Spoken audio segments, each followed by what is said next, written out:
Welcome back to this very spooky episode of the I Would Chill Show. I'm your host, Nathan Creeps, joined by my co-host, Mr. Bortscheller. Bryce, we had ourselves a very spooky annual Cedar Falls Halloween bash just last weekend. Before we're going to get into that, we are recording our 10th episode. Wow. Number 10. Who would have thought and we would along have been the here? way, And along the way, we built some followers. At the same time, we've created a hater. Oh, I was boy. going through our TikTok comments the other day on one of our videos that we posted, and by the username of your favorite bean, quote, they need to make podcast equipment more expensive. Yes, I did see this guy. Yep. I lost it when I saw I it. did- That's so good. I've been reading those. I've been monitoring the TikTok very closely. It's our newest channel. And I've been seeing a little bit of the hate comments, which I think is exactly where we want to be. Like, we're making a little bit of waves, which is good. Right, they know us. And they're not If wrong. you ain't hating, you ain't doing something right, and they're absolutely not wrong for sure. But I've seen a couple. we have a good time doing it. Dude, Yeah. for sure. We're having fun. Yeah. Like, I mean, look at us. We other guys get to do this on a Monday recording in the middle of the afternoon with my windows open and construction guys looking at me through my window. I think we were talking about it this weekend too. There's a couple people following our bets and saying that we're football casuals as well, which is 100% correct. I mean, I would love to watch football all day, every day. Saturday, watch every morning pregame show and look at stats. But I do have other things to do. And if you followed along with our bets this week, we freaking cashed them. So we'll get to that later too. But yeah, I mean, Nate, there's nothing more true than they should make podcast equipment more expensive. I mean, look at us right now. Yeah, absolutely. We do want to say thank you to all the followers and the dedicated listeners that have joined the podcast. Most recently, our new listener, Mr. Mickey Hines himself, the man of Coralville, just hopped on episode 1 earlier this last week. I think he's already at episode 3, making his way through the rounds. Dedication. So appreciate for hopping on the train. I think we got a good one in store for y'all today. I think so too. And we look insane, and we've got a little Halloween theme today. Yes, we do. Cool. And that being said, we haven't broke character since Friday night. We haven't broke what? We haven't broke our character since Friday night. No, we haven't. Dude, this wig is in rough shape. It saw the depths of Roxy, and it hasn't recovered. Yeah, Mr. Kronk himself. Mr. Kronk. Let's dive into this night. We survived it, and that's the one thing was the goal to getting into this party was survive yet again another Halloween. Yeah, you threw a great party. Barely. So you and Scotty B deserve a lot of credit. That was a lot of fun up at the Gravitate, the Mill Race space, second floor above Urban Pie, downtown Cedar Falls. So before the weekend, I was talking to some people, and they're like, "Wait a minute, I thought dress up was next week," and it turned out they might have been correct because when we went out downtown, there was absolutely nobody dressed up, except for one other Nacho Libre. I couldn't believe it. Out of all the costumes that you could have been in the whole entire world, we had 2 Nacho Libres in a night where nobody else dressed up. That guy looked the part. Oh man, I got some good photos and videos of him and I dancing. I'll see if I can throw it up on the screen for everybody, but it was insane. You guys tore up the dance floor together. Yeah, this guy was a doctor, 50-year-old dude coming in just for one good time. Yeah, what a random place for him to be on a Friday night at Roxy's. And I right away I had some resentment because I'm like, what the? Of course. I worked so hard to get this outfit, and there's one other dude dressed up in this town. It's Nacho Libre. But we grew with love for each other, and we made the most of it. And so I was really glad to have him at the end of the honestly, night. 2 Nacho Libres is better than one. I wouldn't have thought that, but I learned to love 2. Yeah, I mean, everyone went all out. We had some wanted posters up. We had some of your favorite street tacos at the party. Yeah, dude, great night. And yeah, we're getting to be almost 30 years old. We're not going to go out and party on that next Thursday night. Well, we might. But yeah, I mean, this was the night we decided to go out, and I want to stand by that. Yeah, just a terrible terrible date for Halloween this year. I mean, you look at all the holidays besides Thanksgiving lands on the same day every year. Christmas is on a Wednesday. Yep. I work Christmas Eve, but then I have like the next 4 days off. Yeah. Work doesn't know how to handle it. That means New Year's Eve is going to be like a Wednesday or something like that too. Halloween falls on a Thursday. Kind of tough time because you want to celebrate as close the weekend as possible to Halloween, but this year falls into November. You'll never catch me No, that's my in November dressed up ever. my number one rule is to not celebrate Halloween after Halloween. Like, I'm totally okay if you do, but I will personally not be dressed up after October 31st. Now it's time to move in towards the Christmas season / Thanksgiving season. This has been the longest Halloween month of all time. I swear to God. It has. It's been a long October. So, we got Thursday coming up. I'm going to be excited to hand some candies out to the kiddos. Yep. Hopefully it's a little warm for them this year, but looking forward to that. And then after that, Nacho Libre will go down in retirement. Yep. We got the long-standing box of Halloween costumes of Halloween's past, and this was actually in there, and I forgot we were dressing up for this episode, so it came back out, and the wig looks insane, and it's extremely scratchy. I almost lost myself when you were trying to explain all the days of the week that the holidays fall on. I was laughing my ass off just looking at you. Trying to be serious is going to be difficult today. Yeah, Nacho's been sitting out since Saturday morning. The wife has been politely asking me over and over to please get rid of it. She's sick of seeing Nacho. I'm like, I got one more week with it left, so just brace yourself. And he's here to last. That being said, I'm going to switch over to my other. This mask is terribly uncomfortably comfortable. Yeah. Okay. There we go. That's a little bit better, dude. This I will probably not do another wig that comes down to the shoulders. This is extremely uncomfortable and hot. Speaking of the Halloween party, my favorite part for sure was the tacos at catering. I've had the big addiction to street tacos lately, so I was able to share that with everyone. What'd you think of them? Loved them. I'm a huge street taco fan. I'm so happy that you've kind of had this trend the last couple months because it's one of my favorite foods. And they were great. They lived up to the hype. You've been getting them every Monday for the last month or two? Yeah. And it's not going to stop today. Yeah, dude, so good. Yeah, the food was great. That's the best thing about getting older and going to a party these days is like people actually plan for food and stuff, and it makes the night and the drinks go down a little bit better. Yeah. Until next year, what a great party. We'll figure out what we're doing next year, but dedication from the group every year. You love to see it. We had Uncle Rico there, one of my favorite outfits. Fluff was a rat. The girls were the cheetah girls. Straight dedication. I respect that. Halloween is my favorite holiday. Yep, it lived up to the hype. Another great party. Bryce, let's jump into our Iowa fact of the day. How many lakes do you think there are in Iowa? 24. Okay, so there might be around that for natural lakes. Okay. I'm talking man-made lakes too are included in this. And from a very sketchy source, there are 236 lakes in Iowa. The land of 236 lakes. Do you believe it? I've been so far off on all these trivias every single week. And so I'm never really that surprised when I'm, once again, really far off.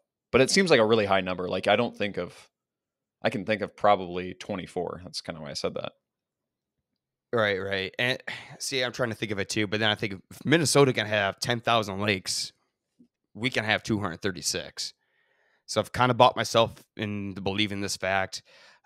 We also have 47,700 ponds in Iowa. And then where are they drawing the line from pond to lake? That's a great question. I wish I knew more about them. See, like my in-laws have a pond in their backyard. Does that count? That somewhere along the line, some like those last 30 to 40 are probably more like ponds. Yeah. If you had to guess the deepest lake in Iowa, what are you taking? Probably Bogie. Those glacier lakes, right? It's got to be a glacier lake. West Okoboji, to be more precise, at a depth of 136 feet. Yeah. I was going to say, like, you have to have some, like, Lake Red Rock is the biggest lake by volume, but it never goes that deep because it's more like a dammed up river. So that makes a lot of sense. Right. Like deep lakes always make a more popular destination for all these boating activities because you don't have to worry about hitting some shallow spots. So it makes sense why Okoboji has the traction it does up there and the Iowa Great Lakes. Yep. Hey, great trivia. Cool. All right. Hey, bring us into this Halloween segment you got for me. Halloween character melee. This is, I believe, week 3. Nate, you have done really, really well on some of these quizzes the last couple of weeks. So I'm going to hit you with little tougher ones. This will be a fictional character Halloween segment. And we'll start you off with two of the greats.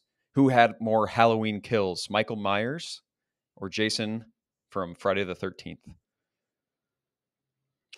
I'm more familiar with the Halloweens, so I'm going to go Michael Myers. And you are correct.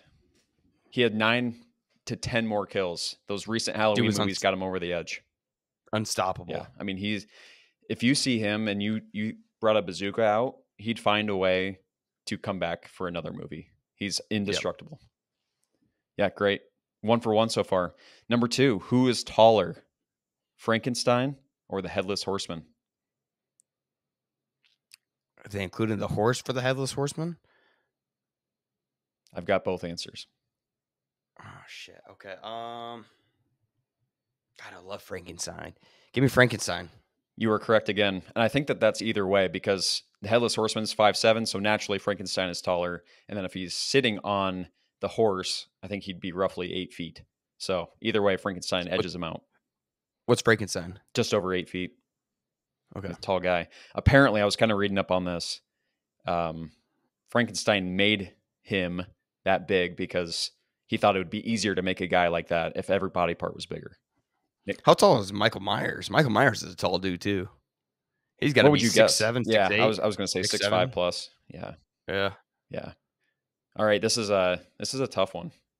I always start 2 for 2, I feel like, and then I trip up in this third round. I think if you got the Jason and Michael Myers one, you should be okay. But this is a semi-tough one. Who is older, Count Dracula or the average mummy?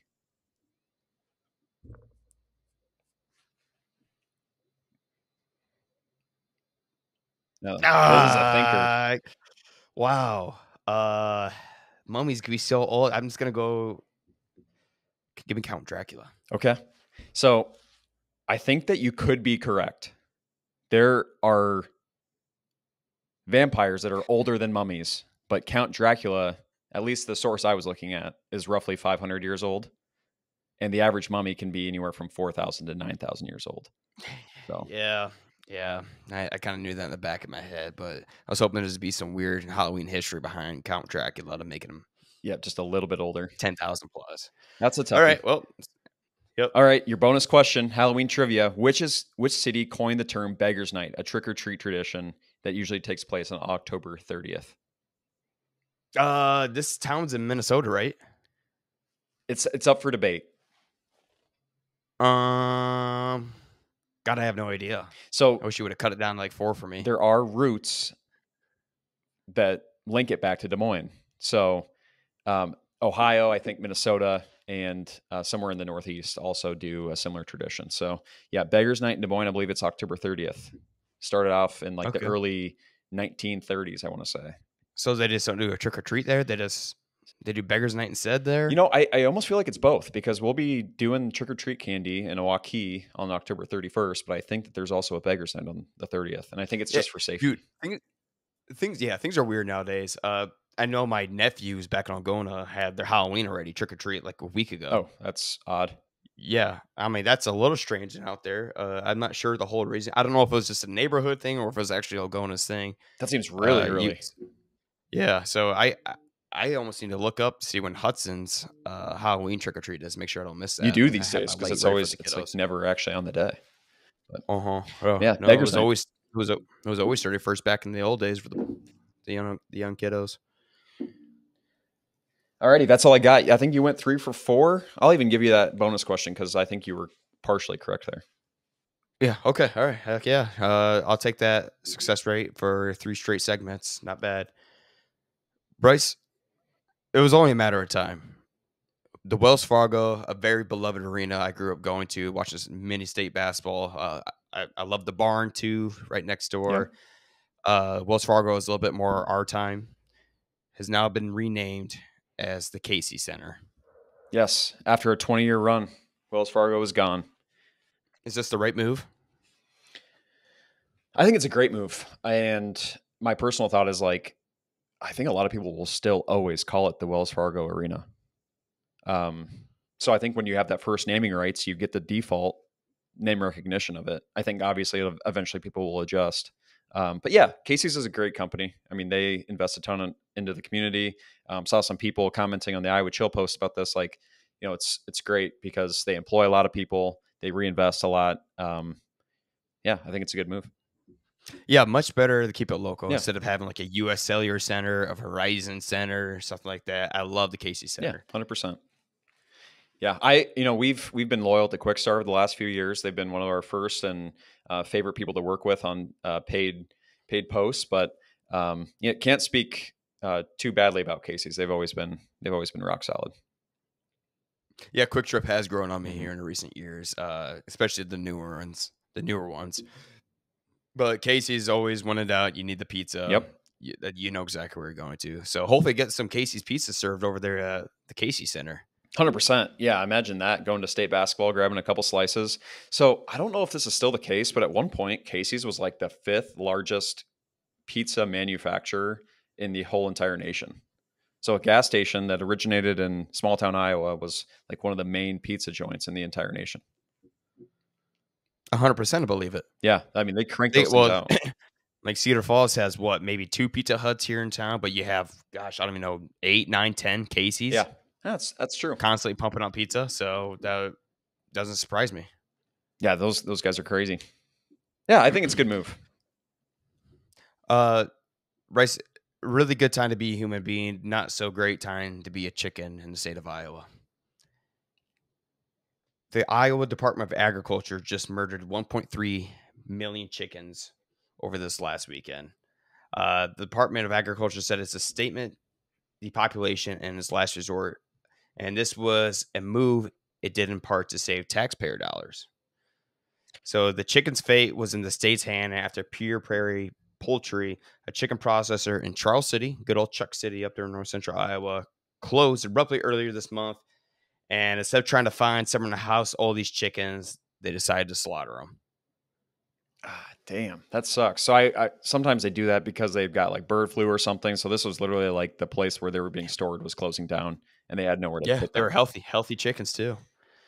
You almost wonder how they went about taking care of all these chickens. I know. I feel like it could get pretty gruesome. I almost don't even want to look into that. So were they able to salvage any of the chicken breasts, chicken thighs, anything, drumsticks, wings? If I had to guess, probably not. I think no.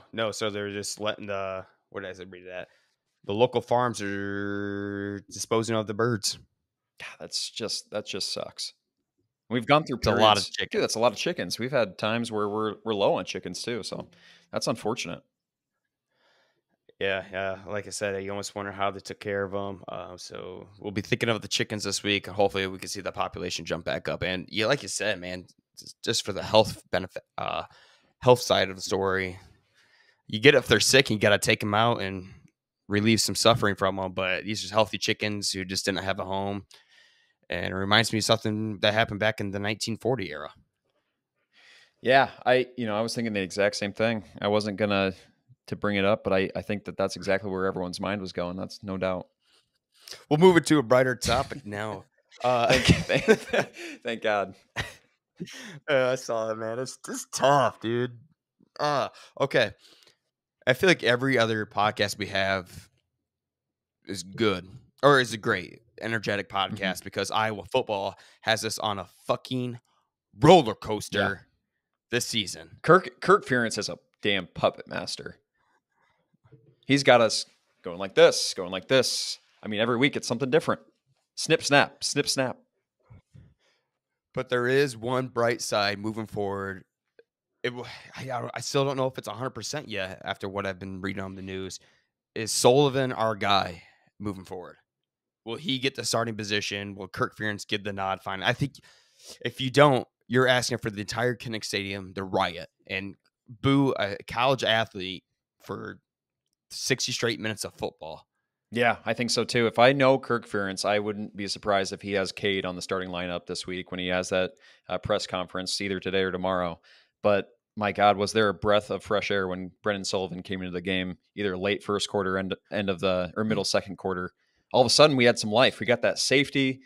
He leads us down. Caleb Johnson ends up finishing off that drive. But what a breath of fresh air! A guy that can run around, and by no means is he a better pocket passer than Cade McNamara, but he played exactly what we needed him to do.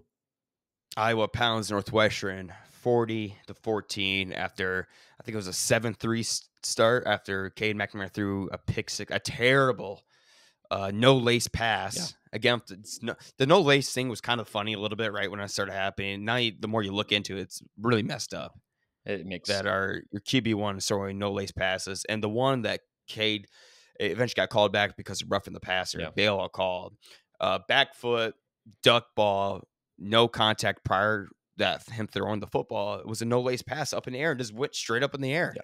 No, this guy can't throw the ball 40 yards because he's throwing without the laces.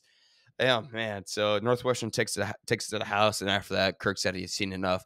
Sullivan comes in. They have 3 straight 3 outs, but it's okay.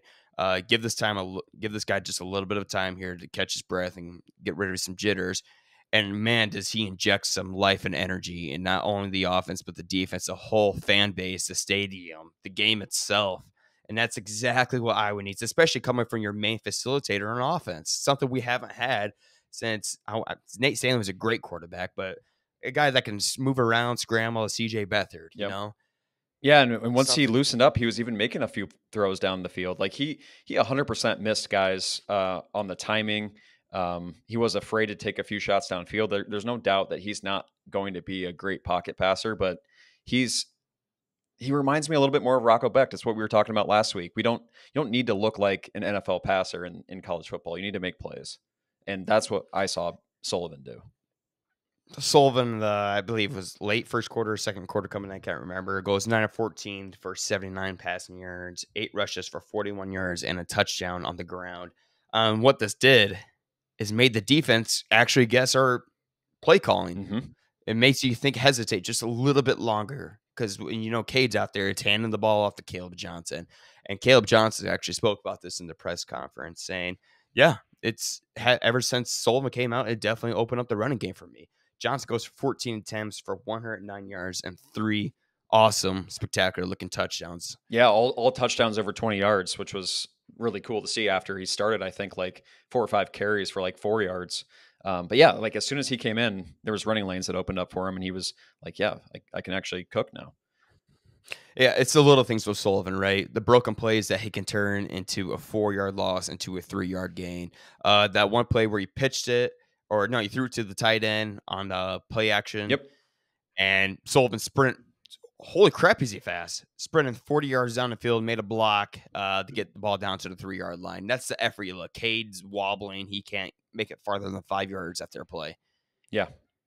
It just sucks so much, man. We were so excited when Cade transferred, and he had just led a team to the Big Ten championship, and there was a lot of excitement because we hadn't seen a quarterback that could throw the ball in 4 or 5 years. And I hate to hate on a guy who's younger than us, still technically a student athlete, but it's time for a change. And here's what I'll say: I'm okay with Cade still playing a little bit and having Sullivan come in. It just needs to be at a higher clip. Like I like the idea of teams not being able to game plan for just one quarterback, but it's like we got to see more of Sullivan. I think we've seen enough now. Yeah, I've seen enough of Cade McNamara for the season. Yeah. Just against Northwestern, and Northwestern is by all means not a good team at all. No, they're not. I think they're one of the worst. I think they got to be the worst team in the Big Ten. Yikes. Didn't like what I saw from them. They did take a punt return to the house. It's how the Caleb Region, dude. Is he the best? I think he's the best punt return in the country. We've had back-to-back years having the best. Reese Dakin, all of a sudden our special teams are right where they need to be. Yeah, both sides of the punt. Every time Region touch the ball, you think he's going to take us to the house, and he gets almost 20, 30 yards every single time. And finally, he broke one loose. Good. Great to see that happen for him. 100%. Yeah, I mean, punter and punt returner, it's like we have this exact same guys in a different uniform. But I could kind of tell it was coming because the Northwestern punter kept having those line drive punts. And I'm like, oh, eventually these are going to be some space for Weechin to get loose. And he did. And man, he's a lot of fun to watch. What's the deal? Is he playing some receiver?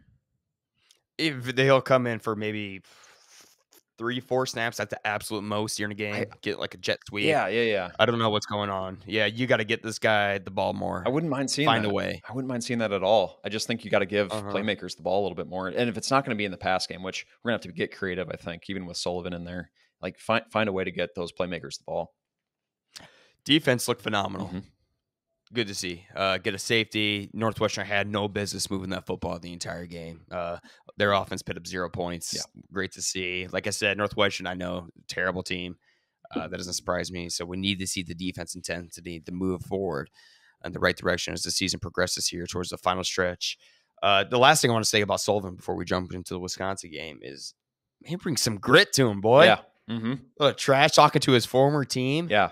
That ain't easy. This guy's pumped up. It brings the energy, and that's exactly what I mean when you need that from your main facilitator, dude. Inject the life into the boys around you. Yeah, he's a guy that lowers the shoulder. He's a guy that chirps a little bit at the end of the play. He got knocked into the sideline and started jawing with some of the strength coaches and some of the 90th and 100th type players on the end of that Northwestern sideline. It was cracking me up. I'm like, you know what? Like, this is exactly the injection we needed. So I'm totally okay with it. Like, jaw a little bit. That's what part of the game is. Iowa moves into the most Iowa-Wisconsin matchup of all time, 5-3 versus 5-3 under the lights at Kinnick Stadium. I wasn't sure if it was going to be a 2:30 game. I thought if Wisconsin beats Penn State, they'll make it a night game. If not, they'll make it a mid 2:30 game. I'm fine. Let's go. I needed this. We got a fun tailgate plan for this week. In-laws are all coming down for the tailgate. Nice. Some of them are from Wisconsin, huge Badger fans. They're great time, great people. So we're going to have a lot of fun at this tailgate. I think Wisconsin hasn't looked great this year at all. They've put up some points against some bad teams, kind of like Iowa does in the same way. They look so similar. So it's almost a very similar matchup. You got to give Iowa the benefit of the doubt. Iowa just can't get that 2-game winning streak this season. They hit it against Troy and Minnesota, but don't give me that crap. We look terrible against Troy. You got to find the 2-game winning streak here in the Big Ten. Mm-hmm. Have to. Yeah. We had some friends at the Wisconsin and Penn State game, and they actually hung into that in there a little bit more than I thought. And then Penn State pulled away. I think this is, like you said, almost an identical matchup, right? Like two hard-nosed teams. They don't have a lot of flair. Like they're just going to wait for you to make a mistake. The one great thing I feel every year about playing Wisconsin is their quarterback play. Mm-hmm. We have torched their quarterbacks ever since the Russell Wilson era, and that's something that's always given me straight confidence going into this game. And Brian Locke I think he's terrible. Yeah. He came in last year after their starting quarterback broke their hand, and Iowa arguably had their best defense game of the season. Mm-hmm. Same situation kind of this year. The starting quarterback goes off the ACL injury against Alabama, and they got Locke coming in.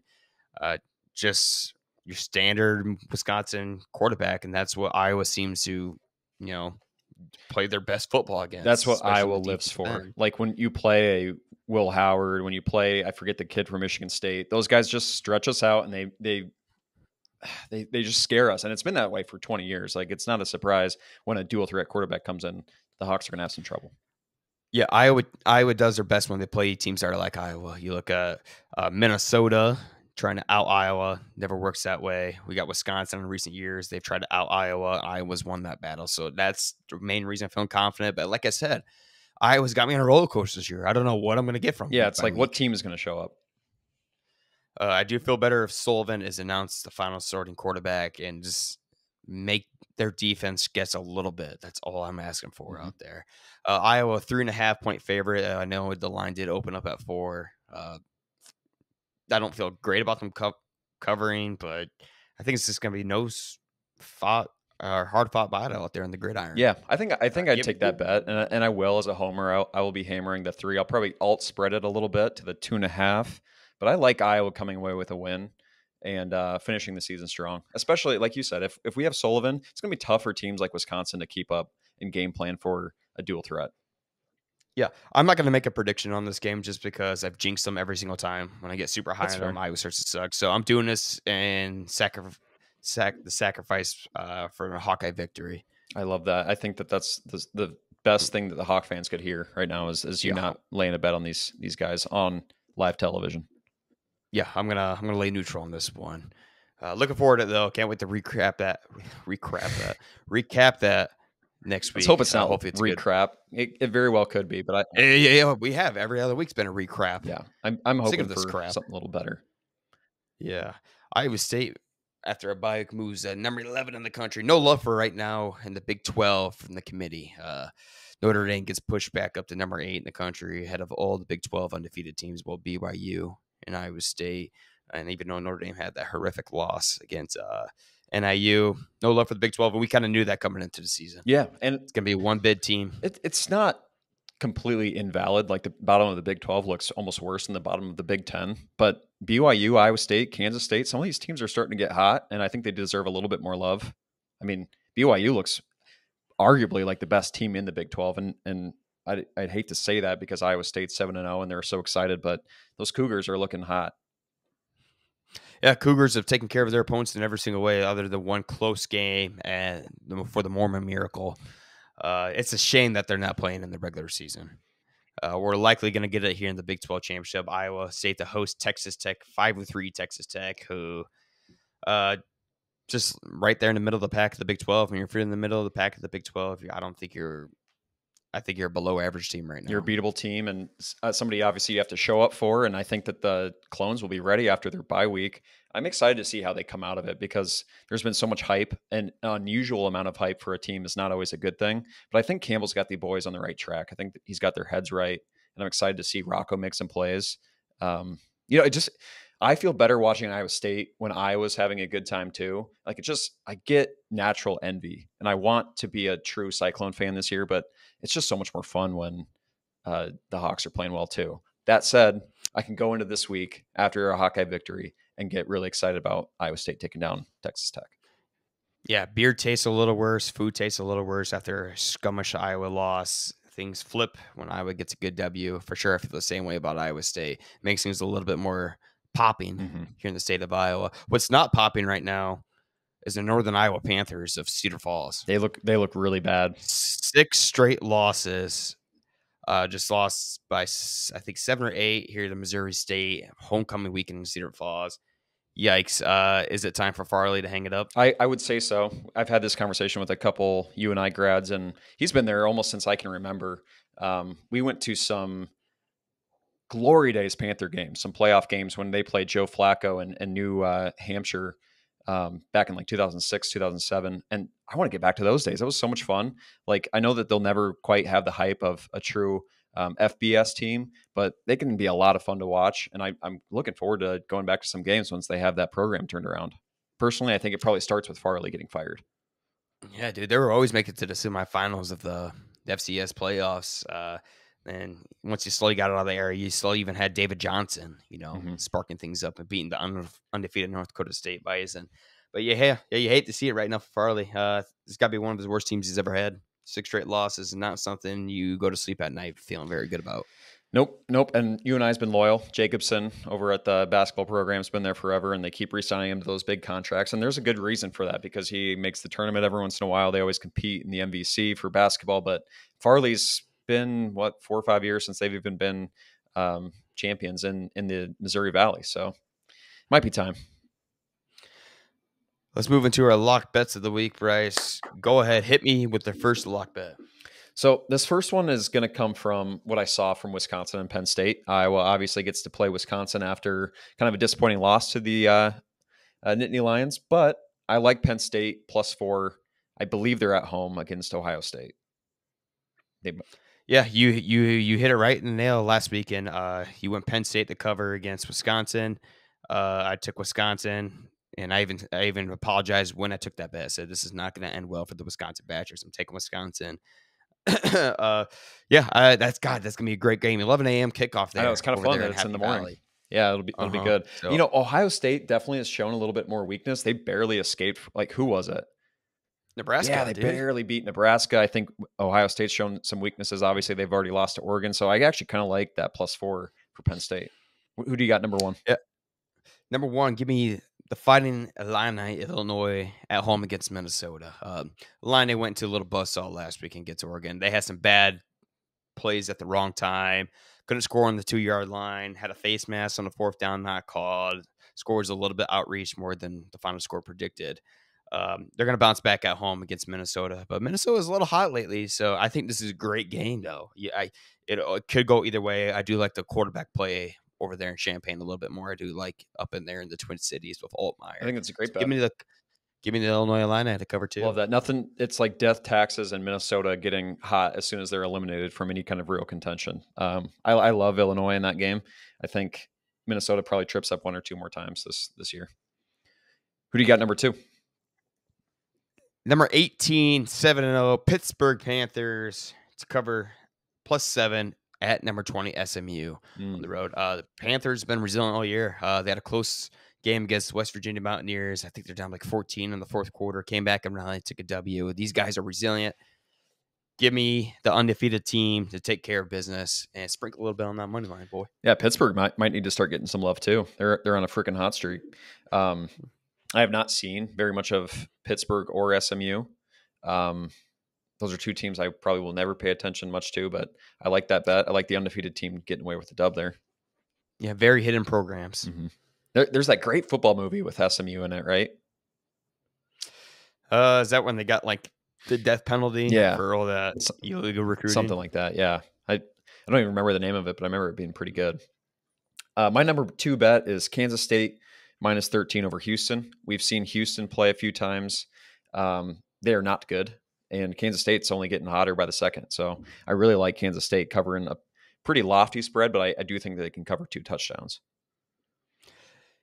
My number 1, give me the Blue Turf Warriors of the Broncos of Boise State to cover 23.5 against SDSU. I have absolutely zero knowledge on this game. I just know it's in Boise, Idaho on the blue turf with Jetney and the boys. He's going to rush for 4 touchdowns. Guaranteed. Speaking of, I think Caleb Johnson's very, very close to touching Sean Green's record. Yeah. Oh, gosh. I wish I would have compared. He's got to be, right? He's really close. I want to say he's like 680 some yards away from the yardage record, and then I think he's going to eclipse him in touchdowns too if he keeps up this couple touchdowns a game. Yeah, I'm not too familiar right now with the comparison of the stats, but yeah, I mean, he's producing 2 to 3 touchdowns every game other than 2 games this year against Michigan State and Ohio State where they just knew what we're doing every single play. You're right. Back then we could throw the ball. We could spread the field. Yeah, right. You know? Like the total offense. Johnson's doing just the most predictable offense in the world. Yeah. No, Caleb's crazy. I mean, it's similar in the fact that they're always going to be breaking a couple tackles downfield, but man, yeah, like you said, they're so one-dimensional. I like that. Boise State and Genty taking on another dub there. Did I already say my number 2? I did. My number 1 is Oregon, maybe the hottest team in the entire country, earning that number 1 ranking, decimating Illinois. I like them -15.5 against Michigan, who has been the theme of this podcast, the worst team in the Big Ten, or the worst drop-off in the Big Ten. Yeah, big bounce back from Michigan, taking care of a little brother, and that's just kind of like we said, the Big Ten is just cannibalizing itself. Very hard to predict, but you definitely got to lead in Oregon right now. Their offense is unstoppable. Arguably the best offensive line I've ever seen. Illinois never got to the quarterback one time, never even got close to touching Gabriel in the pocket. I mean, the dude just sat there and hopped around all day. He has so much time. Like, man, would it be nice to have an offensive line like that? I know. Hey, that brings up a good point. Another TikTok comment, which we might have to start a segment reading off these TikTok comments. You mentioned last week that the Big Ten was going to be a bloodbath, and somebody had kind of clapped back saying, well, maybe the bottom part, but the top part's pretty solid. Well, we almost saw Ohio State get knocked off by Nebraska. So I love your prediction that the rest of the season is going to be some big upsets. We might even see it Michigan, Ohio State. That's never, I mean, no matter how good those teams are, that could go either which way. So I love that, actually. I think it's one of your best predictions on the pod. Yeah, especially for a rivalry game. You can toss out any record, and yeah, the Big Ten's just going to keep doing it. So every game moving forward scares me for Iowa. Yep. Did you get your number 1 out there? Yeah, my number 1 was Boise State. Okay. Very good. Very good. This is what I've been looking forward since we started episode 1 to get to episode number 10 on the 28th of October to rank our 7 favorite Halloween movies of all time. Let's freaking do it. This is going to be fun. Bryce, I'm going to jump in with my number 7, Hotel Transylvania, with Adam Sandler there in the cast. Solid movie. Don't watch it enough. I kind of forget about it a little bit. That's why it falls back to my number 7. But very solid, underrated movie. Great one. And it's actually one I've never seen. So what I'm going to do is look at your list and go back and watch a couple of these before the 31st of October, because I know that there's a few I haven't seen. I've actually gotten introduced to so many that are on my list by Darian. So I'm not the best history book of Halloween movies, but I'm excited to put a few of these on my list. My first number 7 is Hocus Pocus, and that is 100% an influence from the Spainhauer sisters.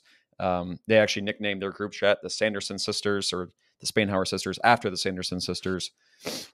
Great. Just good old witchcraft. I love it. And it puts you right in that Halloween mood. Hocus Pocus goes to your number 7? Number 7. Very, very interesting. Mhm. Okay. Snake is back for number 6. Scooby-Doo live action 2002. One of my favorite movies. Such a good one. It does take place on Halloween. I had to look that up because I'm like, wait, is it just Scooby-Doo as in like the general creepy theme, or does it take place on Halloween? It does. And so that puts it on this list, and I freaking love those live action Scooby-Doos. Oh, man. I'm so upset. I forgot about that movie. That would have cracked my top 4. Yeah, it's so good. Such a great movie. So it's like the perfect casting too. All those guys look exactly like how they animated them back in the 70s, 80s, 90s, whatever. Like, such a good movie. What's new, Scooby-Doo? We're coming to you. you. And I Gonna solve that mystery. mystery. Great song. My number 6 is The Nightmare Before Christmas. I don't watch it until the very, very, very end of Halloween, just because it's got Christmas involved in it. Just a good classic movie. Nothing too excited to get about, but very different in its own right. Combining the two holidays together. So yeah, number 6. It's a good one. I actually fell asleep to that last year. I would have more commentary on it, but I think I fell asleep like 30 minutes in. It's unfortunate. Who you got at number 5? Under Wraps. Under Wraps. Classic Disney. Dude, this is classic Disney Channel movie. Okay, I'm in absolute shambles. This fucking wig is everywhere, and it has leftover cat hair. I'm in absolute shambles. I have never seen the 3 movies that you have listed so far, Nate, and I apologize for that. Yeah, have you heard of Under Wraps? No, I haven't. Yeah, so it's about these kids who find a mummy in this like old building, and they dig them up, and a curse came out, and it brought the mummy to life. And the mummy, it's a good mummy, very good mummy. So he's like their friend. Okay. He's like riding bikes with them all the time. They're trying to teach him civilization nowadays, but they got to return him by nighttime before he something with the curse happens to him. But they get him returned back home safe. Great movie, great adventure for the boys. That looks good too. All right, that's 3 for 3 that I got to put on my must-watch list because that looks like a lot of fun. Good old Disney never fails either. Number 5, Mr. Bortscheller. Beetlejuice, the original Beetlejuice.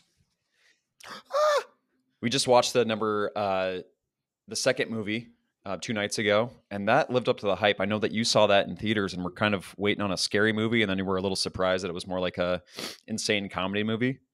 Well, it lives up to the hype. If you watch that first Beetlejuice movie, it's definitely a lot of humor involved. Frickin', what's his name? Michael Keaton? No. Yeah, Michael Keaton. Yeah. He's still got it, dude. He's so good. So I'm going to say Beetlejuice, but also Beetlejuice number 2, because like those two together, like elite. It was so much fun. Are you Snake It Back with 4? Yeah, I am. Snake It Back 4. The 2000 scary movie, the original. What's up? One of my favorite freaking movies, dude. It like, especially when you're like 12 or 13 years old, you think that movie is so funny. And I'm looking forward to watching that again because I know it's just going to just bring me back, that nostalgic play. So many funny moments. A little horror and comedy put together. It's great. Some of my favorite memes of all time come from that movie alone. Yep. It's so good. What do you got at number 4? The Phantom of the Megaplex. Disney Channel movie, of course. Great movie. Trying to catch the phantoms terrorizing the premiere shows all throughout the night, and the hero kid that I always dreamt I would be someday, working at a movie theater and being the hero to stop a villain like that without the Megaplex. A little creepy back in the day when you're young, but man, great movie. It's one of my favorite Halloween watches every year. If you don't have a Disney Plus subscription and you're not interested in maintaining one, it's probably the right time to get it during Halloween season. Those guys literally never miss. That said, that's now 4 for 4, I think, that I have not seen. So I'm putting a ton of these. Like, just send me your list after. Big Disney Channel guy over here. A lot of them made it on the list. What didn't make it on the list that's on your list is Beetlejuice. Beetlejuice. Yep. I've only seen half of the first one, but I fell in love with Beetlejuice after I watched Beetlejuice second. I was a little confused kind of at the end. The more I thought about it, the more I loved it. And I would catch myself weekly watching clips from both Beetlejuices. He's kind of a little pervert, and I love that. Like he just is, he toes the line of gross and hilarious, and that's just a lot of Halloween fun. Yeah, for sure. He was trying to marry like a 13-year-old in the first movie. I think this one's going to be on your list, Nate. Casper the Friendly Ghost. Nope. No, we didn't make it. Never a big Casper guy. I love that little ghost. I think he's adorable. I think he comes back and gets to be a human little boy for a little bit and ends up deciding that it really isn't his place to come back to life. He's just a pillar of Halloween society. Was that your number 2? That was my number 3. That was your number 3. Okay. Yeah, never really watched a whole lot of Casper in life. He is adorable. I'll give him that. But I don't know, just haven't bought in. I don't think I ever will. I didn't watch it as a kid. This is another one of those rewatches when you're a mid-20s adult and freaking fell in love with the kid. He's great. Hits back with your number 2. Edward Scissorhands. One of my Halloween costumes from a couple of years ago. Yes. Arguably one of my favorites. That also involved a wig, but a little less in your face. I ordered my Scissorhands in advance, probably 3 weeks. And then like with 1 week to go, they said that it wasn't going to be delivered in time. So I went as Edward Kruger Hands. And it just was a fun movie. Johnny Depp was great. He's young. I believe that's a 1990s film that still holds up. Another movie I forgot. Great. Yeah, I would put that in my top 5 for sure if I were to redo my list. My number 2 was your number 7, Hocus Pocus. A classic, dude. So good. The classic movie that it just keeps on giving, you know? The Hocus Pocus 2 sucked. I was going to say, Hocus Pocus 1 was good. I don't let Hocus Pocus 2 ruin it for the original magic of Hocus Pocus, because that second one is not very good. Yeah, the hype for Hocus Pocus 2 was awesome, and then we should have known it wasn't going to be anything good. Yep. And very big disappointment, but Hocus Pocus will always be a top 2, top 3 movie in my heart. That's Halloween Hall of Fame for sure, and it probably was a little low on my list, but I had to keep number 1 open for Haunted Mansion, an Eddie Murphy classic. Eddie Murphy in his prime was one of the funniest movie actors of all time. I freaking love that guy. This is a good mixture of adult and kid humor. And another one they remade a couple years ago. It doesn't ruin it, but it has none of the original like humor of the first one. And it's 100% because Eddie Murphy carries that movie. Yeah. Of all the segments we've done in the past, Bryce, usually we pull together 50 to 60% matches here and there. This one's a little different this time, and it's refreshing to hear a different perspective on these movies. My number 1 of all time will be Halloween Town High. Oh, so good. Yep. Such a great movie. That's my honorable mention. That whole series is good. And I left them off because honestly, a lot of them are equal in my head. So I left it off completely. So good, dude. Which one's your favorite of the Halloween Town selections? Probably Return to Halloween Town. I think that's when they go back to Halloween Town and everything's gray. I get so confused. Calabar's Revenge. Yeah. Calabar's Revenge. Yeah, Calabar's son, and he turns that world gray, man. Everything gets gray, and they have to figure it out. It's so good. I love all of them. What's your favorite one? Halloween Town High. Halloween Town High, yeah. Yeah, without a doubt. Like I said, I wouldn't even pit the other Halloween Towns within the top 7. Maybe the first original Halloween Town I maybe pit at 7. But Halloween Town skips all the way from 7 to 1, baby. Right, that number 1 ranking spot. And I think it's always going to be the same way. I'm always requesting every year to the wife. I'm like, let's watch Halloween Town. She's like, no, I'm sick of it. That's all we ever watch. Yep. It's a great movie, honey. Yep. Darian has a rule that we alternate years. That can go for Christmas and Halloween movies. So last year we did Hocus Pocus. And this year we did Halloween Town. So next year I think we'll be doing Hocus Pocus again. And I'm excited for that. But yeah, I mean, we usually have a ton of overlap, and we didn't have very much today. No, and that's okay. I forget how many Halloween movies there really are after hearing from your side of the story, because I watch the same 4 or 5 ones every single year, and that's it. I don't adventure out, and I need to. It's just my problem is by like mid-October, I get sick of Halloween. Yeah. So I don't want to watch any more Halloween. Yeah, and you were right, dude. This has been the longest Halloween season ever. Like we didn't even touch any of the Michael Myers movies. We didn't do any Friday the 13th. We did no Screams. Like none of it. I think the weather kind of played a factor in that because I feel like it's been October weather for 2 straight months now. Yeah, it's been awesome weather-wise, but it's definitely gotten a little bit, taken a toll on the Halloween spirit. Trying to move forward, but God, what a great show. What are you looking forward to this week? I'm looking forward to watching Iowa State and Iowa again. It's kind of sad when a team's hot to go into a bye week. I got to experience that with my Minnesota Vikings coming off a bye and then losing 2 straight. I hope the Clones come out really hot. I think that they will. I think they have a great chance at the college football playoff. I've been saying that since week 4. So I'm really looking forward to being able to watch both Iowa teams again. Yeah, I'm looking forward to get the family down here Friday. We're going to go hit some OP Pizza, Nice. I believe, downtown. I've been fighting between going to Tony's or OP Pizza. Have you been to the new one downtown Cedar Falls? Yeah, a couple times, and it's such a good move. They moved from College Hill down to Main Street, and that place is awesome. Much better environment. If I had any say in what you guys do, I'd recommend the OP. I think that's the right move. Yeah, the problem is when my family comes down every single time, we go to OP every single time. We've probably done it like 4 or 5 times in the last year. So her family comes down. She's like, no, we want to go to OP. I've been wanting Tony's Pizza. I'm kind of sick of OP Pizza a little bit. But nevertheless, I'll have some cold beer for me, waiting at a big round table. My vibes will be high. Get to sleep in a little bit Saturday because it's a night game. I don't have to be there first thing in the morning tailgating. So going to be juiced up, ready for a night game action. It's a blackout under the lights. Is it 6:30? 6:30. Okay. I guess maybe we mentioned it earlier in the episode. I thought it was an 11 o'clock game, so that's awesome. So are you driving down that morning then? Yep, we'll be down Saturday morning. Nice. Yeah. Should be another great I mean, like you said, it's been best October ever, so why should anything change? It's a little rainy right now, so I'm a little upset about that. It was last week when we looked, it was supposed to be 65 and sunny. Now it's like 54 and rainy. Damn it. Of course. Yeah. This is one tailgate I've been looking forward to all year because, like I said, we've been split up still with the new tailgate thing going on with the parking lot. But we'll have a big group this time, so I hope the weather could play a little advantage on our side and we can slug some beers. Yep. I'm glad you're back in the tailgate situation. I think that Colby, your older brother, another diehard Iowa grad, mentioned that he was not interested in tailgating the rest of the year, but did things change after seeing Sullivan? Yeah, definitely. As it should for everyone else in the fan base.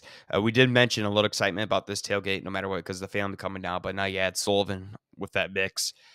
Gets things a whole lot sexier in Iowa City. Yeah, I know that your sexy Sully, baby. Your start the Falls. name now. You think? Should we start putting Sullivan on our jerseys? Take off that number 2 for McNamara and put a number 1 in Sullivan on there. I just switched my Twitter profile picture to Sullivan. I saw that, and right every time I've done that has been the death of Kiss or the kiss of death with Deacon Hill, Kay McNamara, Spencer Petras. They've all been my Twitter profile picture. Once I've switched that over, it's been a curse. So I'm hoping Sexy Sully can lift that curse and bring promise and fulfill the prophecy of leading us to a 93 season. I hope so, dude. I hope so. The state of Iowa is better when the teams are winning. Folks, y'all have a great Halloween. Hand out lots of candy this Thursday, or check your town, see what day you're going to be handing out that candy. I can't wait to do it. I know I got some people here in the area, the neighborhood, that like watching the show. A few neighbors have talked to me. So can't wait to see the little kiddos bouncing around. I got so much candy for them. Nacho Libre will be there to greet them. Love that. Nacho out. Yeah, great Halloween episode. Have a good week, everybody. Nate, are we going to start reading TikTok comments? Yeah, absolutely. Okay. Comment on the TikTok. We'll read everything. A little bit. Yeah. Cool. Peace.